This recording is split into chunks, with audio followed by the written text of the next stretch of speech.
always one thing he likes to brag about, if it was a workout or a big meal or something. And this morning, it was you. He got to be on your podcast yesterday. Yes. It was the highlight of his day. He beamed from ear to ear talking about it. We just can't spend enough time together. Is that what it is? It's one of those things. It was a ton of fun. It'll post right after the show. Yes. People should check it out. Excellent. It may have already posted, but I'm telling people it posts after the show. Check out. There you go. All right, Chris, you know, when the Oklahoma City Thunder team was first put together this offseason, expectations were high. How could they not win with Russ and PG3 and Melo? And then came a long, head-scratching season of moderate disappointment. And then last night, they clinched a playoff spot with a win over the Heat. In fact, a win on Wednesday, and they clinched a top 6 seed in the West. So which Thunder team is heading to the playoffs? No one really knows.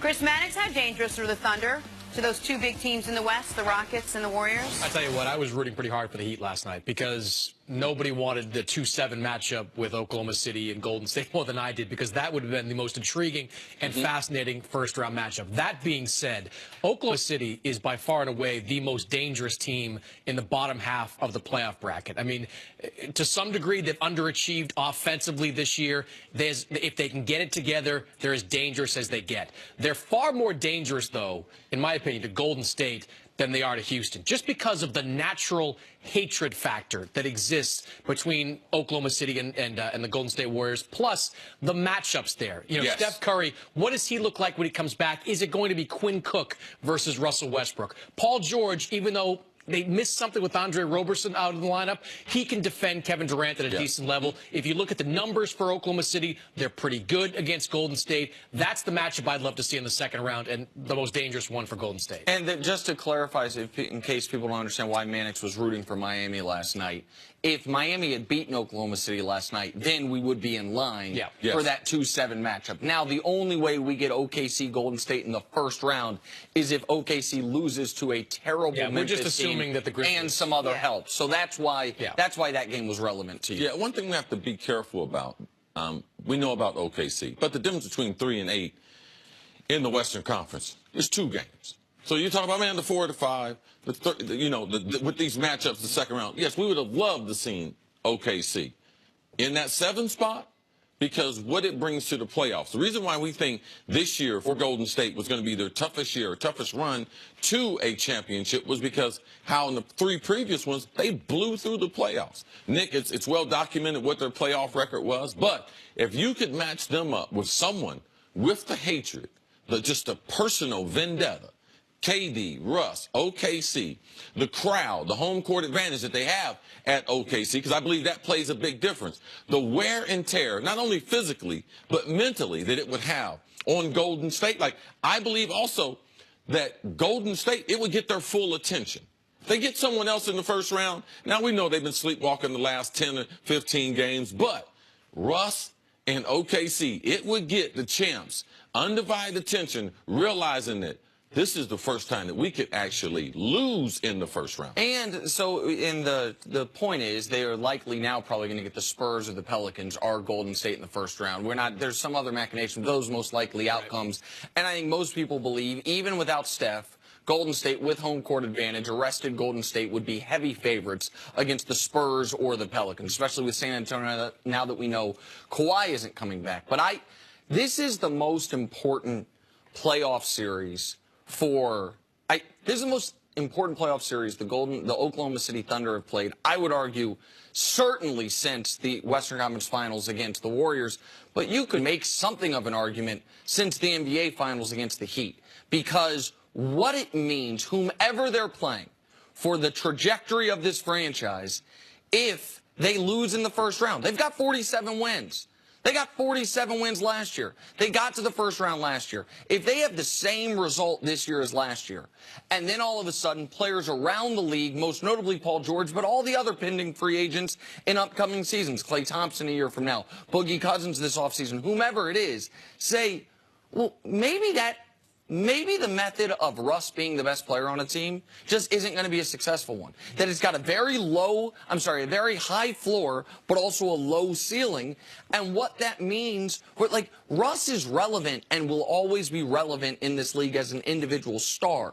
But will the Thunder continue to be relevant past this year? We felt like they got the most out of their season last year with Russ and the assorted parts with 47 wins. If they get 48, when you bring in an all-NBA guy in Paul George, forget the Melo part of it. Like, it would be wildly disappointing, and that's potentially what they're staring at. Yeah, and if you're Russell Westbrook, to put it even further under the microscope, this is your career, basically, this postseason. Because if they flame out in the first round, chances are, and look, nothing is set in stone, but chances are that Paul George walks at the end of the year. And then what do you have? Remember, it's not like Oklahoma City can take the money that Paul George leaves and go sign DeMarcus Cousins or whoever it is. They're kind of locked in with some of their salaries there. Yeah, it's not equal dollars. It's not, but if you're Russell Westbrook, this postseason could mean the difference between adding on to a team that's a championship contender and competing for titles for the next 5 years for the prime of your career, or competing for a playoff spot for the rest of your career. You can't understate the importance, the magnitude of this postseason on the future of Russell Westbrook as an individual.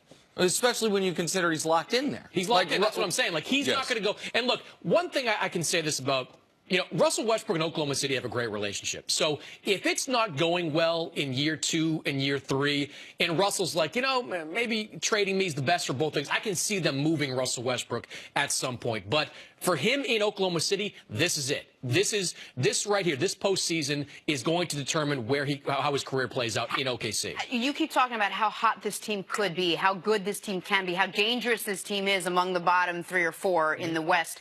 What do you consider a success for them yet? With who they added this offseason, with the way they played all offseason, it can't just be a first-round win. I mean, how far do they have to go for you to say, okay, they did right by all the pieces they put in here? I mean, look, I think it's got to be at least second round, and the second round's got to be a dogfight. You've got to at least put up a fight against Golden State or Houston to make people believe that team, with maybe a tweak or two here, bring Roberson back next year, something makes them make that jump into that conference finals territory. I don't know if they necessarily have to beat Houston or Golden State, but take it far. Fight with them. Yeah. Something that would supersede that, even a failure in the playoffs. If they were able to convince Paul George to come back, the rest of that wouldn't even matter. I think, Chris, I think Paul George wants to come back. I do believe he wants to. You got to give him a reason. I believe he wants to. Right, but I just believe his ability, their ability to retain him. I believe that would send a good message. And what about potentially getting Boogie Cousins to come there? Because I got to get off of Melo, man. Well, you got to get off of Melo, but because they've locked up Steven Adams, it's such a, you would have to, okay. The Boogie thing probably doesn't work because you've locked up Steven Adams. The Paul George thing, though, if you have Russ and Paul George, you will be able to find someone else that wants to come there, even if Boogie isn't the actual name, the guy we're talking about there. Something I didn't know about Paul George is Paul George is like a guy that's into going fishing, not a big city guy necessarily, not a nightlife guy. Yeah. Like if you follow him when he was with the Pacers, a lot of his Instagram, a lot of his pictures were contrary to what people say about him and some of the other stuff he was involved in. In his downtime, he does like to fish. That's why people were a little surprised that he left Indiana in the way that he left. He told me he found a golf course in Oklahoma City and he fishes with like a bunch of old white guys like all the time on that. That's his life. That's just what he does. That's why not a lot of black guys at the country club. Probably not like this. But like that's what I'm saying. Like it's one thing for Paul George to say, I want to leave Indiana, go to the Lakers when you're playing for a go-nowhere Indiana team with no future. If Oklahoma City shows a future, that's what I'm talking about with that second-round dogfight. If they show they can compete for championships over the next 5 years, I think that could be just the push that Paul George needs to stay in Oklahoma City. But they get beat in the first round badly. I just don't see it. Look, best largemouth bass fishing is always on a golf course. Really? I know that because I have rod and reels on my golf course in Florida.